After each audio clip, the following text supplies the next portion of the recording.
Assalamualaikum warahmatullahi wabarakatuh. Nama saya Nafi Indriani, NIM 289210044, Prodi Manajemen Plus, mata kuliah Sistem Informasi Manajemen, dosen Ibu Iva Masrifah, materi UTS tentang konsep dasar Sistem Informasi Manajemen. Definisi Sistem Informasi Manajemen.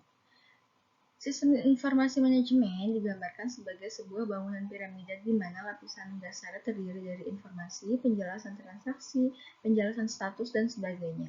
Lapisan berikutnya terdiri dari sumber-sumber informasi dalam mendukung operasi manajemen sehari-hari.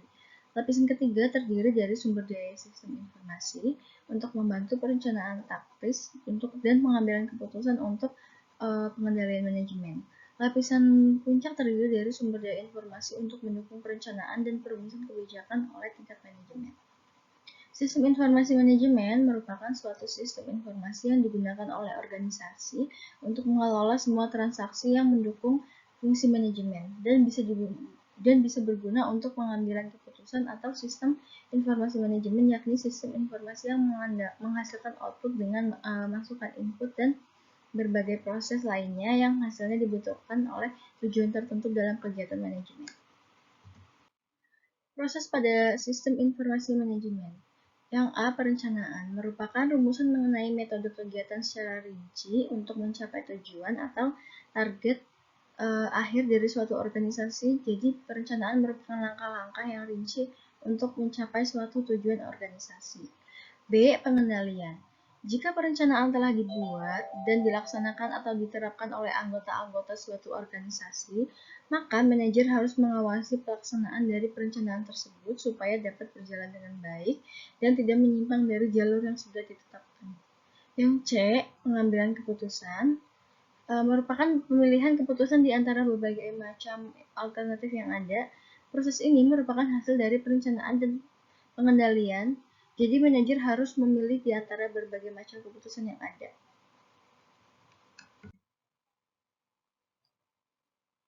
Perkembangan sistem informasi manajemen.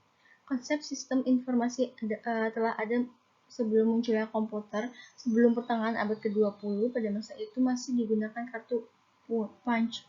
Pemakaian komputer terbatas pada aplikasi akuntansi yang kemudian dikenal sebagai sistem informasi akuntansi. Namun demikian, para pengguna, khususnya di lingkungan perusahaan, masih mengesampingkan kebutuhan informasi bagi para manajer.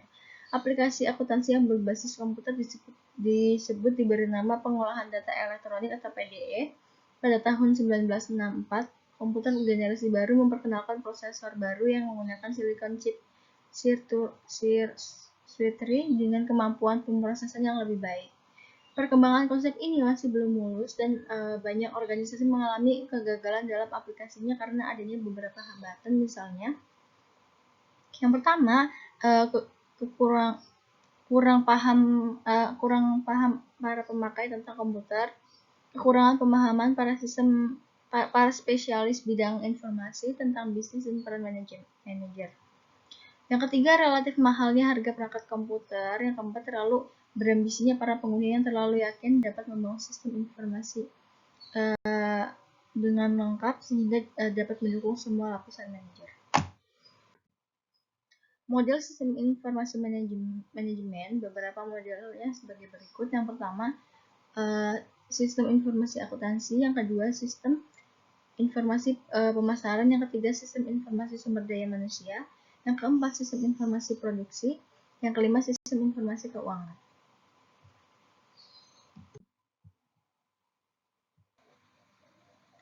Model sistem informasi manajemen. Yang pertama, sistem informasi akuntansi adalah sistem yang merekam dan melaporkan transaksi bisnis aliran dana dalam organisasi dan menghasilkan laporan keuangan. Yang kedua, sistem informasi pemasaran adalah sistem informasi yang mendukung perencanaan, kontrol, dan pemrosesan transaksi yang dibutuhkan untuk menyelesaikan aktivitas pemasaran seperti manajemen penjualan produksi. Yang ketiga, sistem informasi produksi adalah sistem yang mendukung perencanaan, kontrol, dan penyelesaian manufaktur hasil produksi penjualan. Sistem informasi produksi terdiri dari dua macam sistem, yaitu fisik dan sistem informasinya.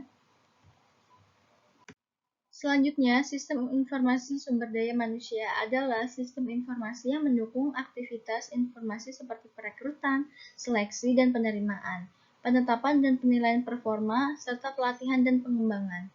Yang kelima, ada sistem informasi keuangan adalah sistem informasi yang mendukung manajemen keuangan dan mengatur bisnis serta alokasi dan kontrol terhadap sumber daya. Karakteristik sistem informasi manajemen. Layaknya sebuah sistem, sistem informasi manajemen mempunyai sifat atau karakteristik, yaitu yang pertama, mempunyai elemen-elemen atau komponen, yang kedua, mempunyai batas sistem, yang ketiga, mempunyai lingkungan luar sistem, yang keempat, mempunyai penghubung, yang kelima, mempunyai masukan, yang keenam, mempunyai keluaran atau output, yang ketujuh, mempunyai pengolah, dan yang kedelapan, mempunyai sasaran atau tujuan. Berikut penjelasannya. Yang pertama ada elemen sistem.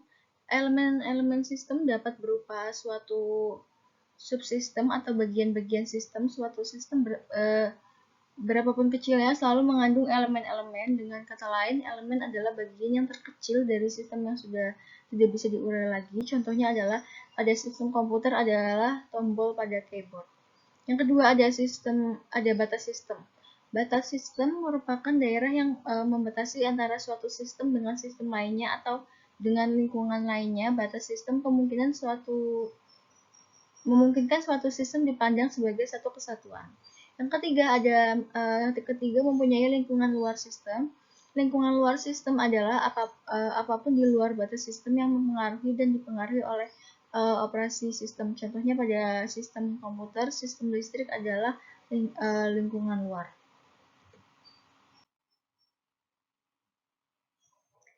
Berikutnya ada 4 penghubung sistem. Yang keempat, penghubung merupakan media penghubung antara subsistem dengan subsistem lainnya. Keluaran atau output dari subsistem akan menjadi masukan subsistem lainnya melalui penghubung, contohnya kabel pada sistem komputer. Yang kelima, masukan sistem atau input.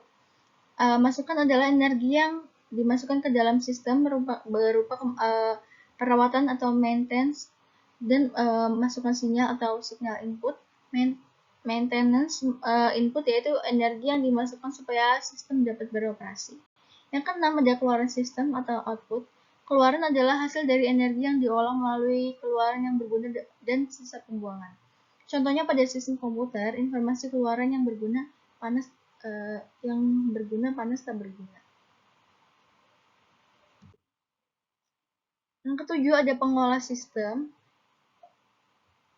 Perubah masukan menjadi keluaran, transformasi atau proses. Bagian sistem yang memproses input data menjadi informasi sesuai dengan keinginan penerima. Yang pertama pengurutan, yang kedua penggabungan, yang ketiga pencarian, dan yang keempat ada klasifikasi. Yang kedelapan ada sasaran atau tujuan sistem.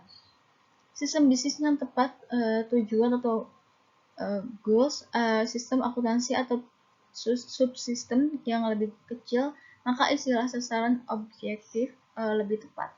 Tujuan sistem dapat berupa yang pertama tujuan ekonomi, ada tujuan sosial. Manfaat sistem informasi manajemen. A. Fungsi atau manfaat sistem informasi manajemen secara umum dapat disimpulkan dari penjelasan di atas tadi beberapa fungsi atau manfaat SIM, diantaranya untuk memudahkan manajemen dalam melakukan perencanaan, pengawasan, dan pengambilan keputusan. Yang kedua, untuk meningkatkan efisiensi dalam mengakses data atau informasi supaya lebih cepat dan akurat.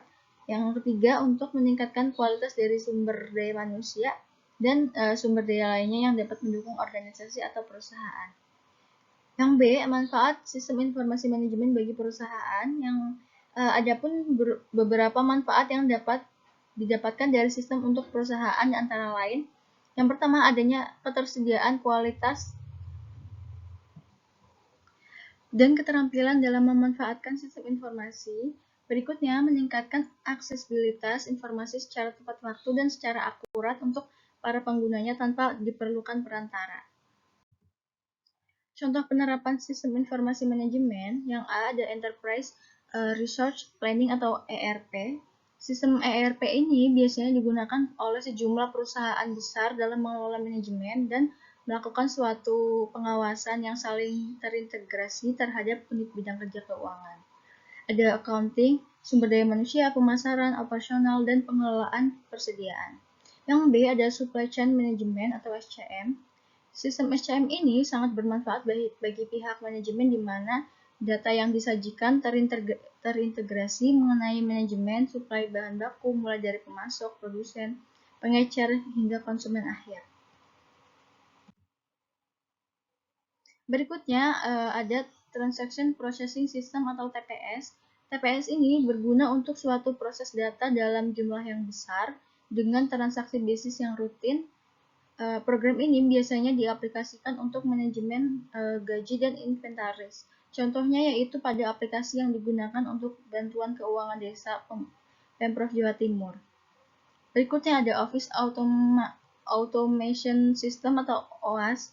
Sistem aplikasi ini berguna untuk melancarkan sebuah komunikasi antar departemen dalam suatu perusahaan dengan cara mengintegrasikan server-server komputer pada setiap user di perusahaan, contohnya yaitu email. Selanjutnya ada Knowledge Work System atau KWS. Sistem informasi KWS ini mengintegrasikan suatu pengetahuan baru ke dalam organisasi, diharapkan para tenaga ahli mampu menerapkannya. Untuk kesimpulannya, informasi adalah pengolahan data menjadi suatu informasi dengan proses penyaluran data atau informasi tersebut terdapat batasan-batasan sehingga dalam konteks SIM didapat sebuah domain yaitu komputer. SIM atau Sistem Informasi Manajemen bukan merupakan hal yang baru karena unsur-unsurnya yang berupa sistem, informasi, dan manajemen sering kita gunakan. Sistem merupakan kumpulan elemen yang saling berhubungan satu sama lain yang membentuk satu kesatuan dalam usaha pencapaian suatu sistem, tujuan yang memberi maksud agar usahanya berjalan dengan lancar. Sekian, terima kasih. Wassalamualaikum warahmatullahi wabarakatuh.